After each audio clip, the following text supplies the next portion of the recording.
These are children who arrived to the U.S. southern border unaccompanied, which means they didn't have a parent or legal guardian with them. They may have arrived as part of a group of migrants who turned themselves in at the border, but they are put in the custody of Health and Human Services. They are the ones who are charged with their care. While they are in government custody, officials look for, quote, sponsors in the United States. That means a relative. They often have someone here, maybe a parent who's here, to place them there while they seek protections in immigration court. So is there a reason that they should remain in the United States, be an asylum claim?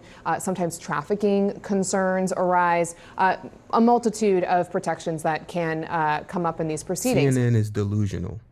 This is what I'm talking about. They keep saying that Trump is separating families and he's causing all these issues and all this other stuff. Send these children home back to Guatemala to their families. They should not be allowed to stay in the United States for their whole childhood and then be given asylum.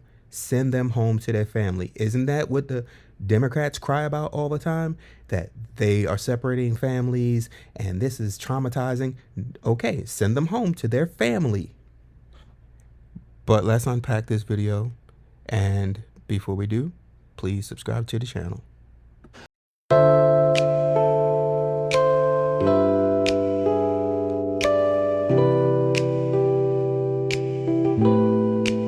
CNN exclusive, CNN has learned that the Trump administration is moving to send hundreds of Guatemalan children back to their home country. Now, these are children who arrived in the United States unaccompanied. It's just the latest in a series of Trump moves since he returned to office to focus on unaccompanied migrant children. Our Priscilla Alvarez broke the story, and she was back along with Vivian and Phil. Priscilla, explain who these children are, how they came here, and what the significance is of them going back without getting their full hearing in the process. So, these are children who arrived to the U.S. southern border unaccompanied, which means they didn't have a parent or legal guardian with them. They may have arrived as part of a group of migrants who turned themselves in at the border, but they are put in the custody of Health and Human Services. They are the ones who are charged with their care. While they are in government custody, officials look for, quote, sponsors in the United States. That means a relative. They often have someone here, maybe a parent who's here, to place them there while they seek protections in immigration court. So is there a reason that they should remain in the United States, be an asylum claim? Sometimes trafficking concerns arise, a multitude of protections that can come up in these proceedings. What the administration is talking about here is plucking children from Guatemala who are in custody, more than 600 of them, who do not have a parent in the United States, even if they have a sister, aunt, somebody else, and sending them back to Guatemala. The reason that this is both unprecedented is because of the scope. Even though some children have decided in custody, I actually want to go back to my home country, there's an entire process. They are children. They are minors without an adult. So they cannot make that decision for themselves. You can't allow a child to make a decision of what their future is going to be at 4 years old or 10 years old or 12 years old.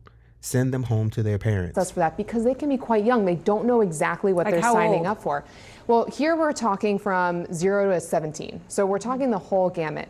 So a young child, and I've heard anecdotes of this, aside from this reporting, could be a 4-year-old who says, I want to go home.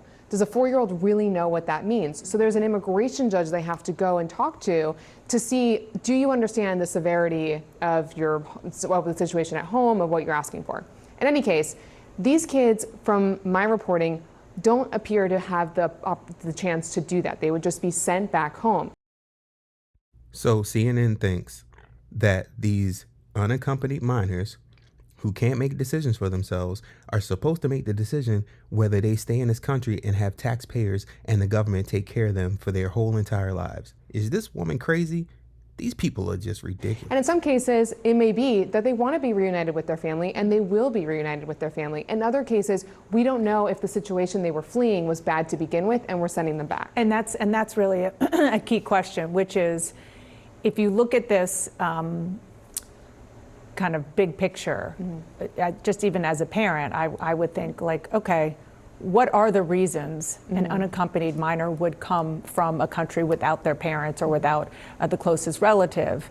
And one question is, did the parent, as you were saying, want them to have a better life and send them with somebody? Or were they abducted? Were they taken by a smuggler? And so those are all possibilities, but what you're saying is that the process to answer those questions, which usually happens here in the U.S., is being short-circuited? From what we know, it's not clear how the administration wants to approach this, exactly what process or legal mechanism they are going to use, because this hasn't been done before. But plucking any child out of an immigration proceeding where those questions would have been answered, that is sort of the alarm bell. And in child advocates who work with these kids day in and day out, that it can be the case, Dana, which is that parents can't protect their kid back at home. They were fleeing their parents' situation at home. So it can really run the gamut. This is being done in partnership with Guatemala. So it's not as though the U.S. is just sending them back and leaving it to Guatemala to figure out. What I am being told is that they are working in coordination with one another.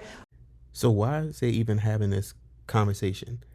Because if the United States is already working with Guatemala, I'm pretty sure they worked this out.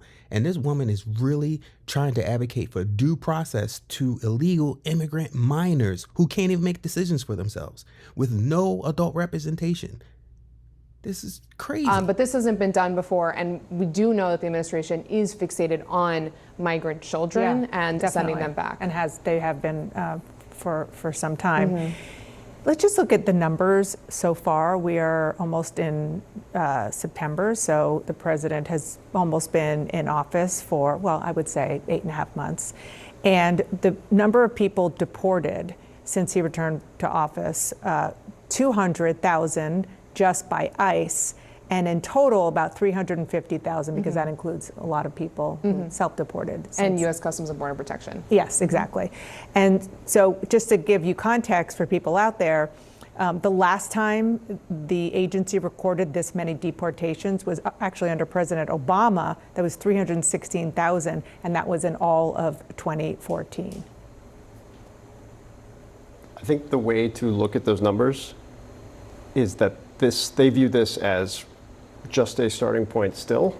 But Priscilla may correct me on this, but I think that what Priscilla and our teams have done such a great job reporting on is just how significant the pressure is to keep getting numbers up, to keep getting numbers up, to keep getting numbers up.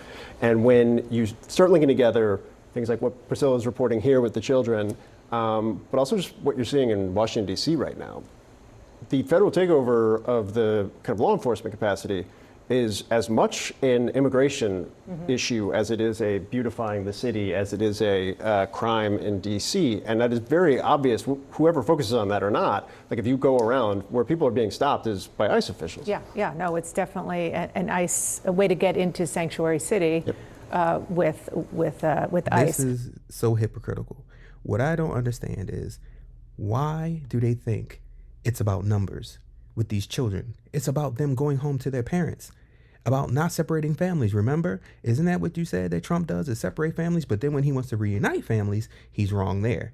They are so hypocritical. They will try to do anything to try to make him look bad. But what will make him look worse is keeping all of these children in the United States without reuniting them with their parents in Guatemala. It's just a no-win situation. The Democrats are just ridiculous and don't know what side of the fence to stand on. The only side of the fence that they stand on is anything that Trump does is bad. Trump bad, Trump bad. That's all they can say. But if you enjoyed the video, subscribe to the channel, like, comment, share. Have a wonderful day.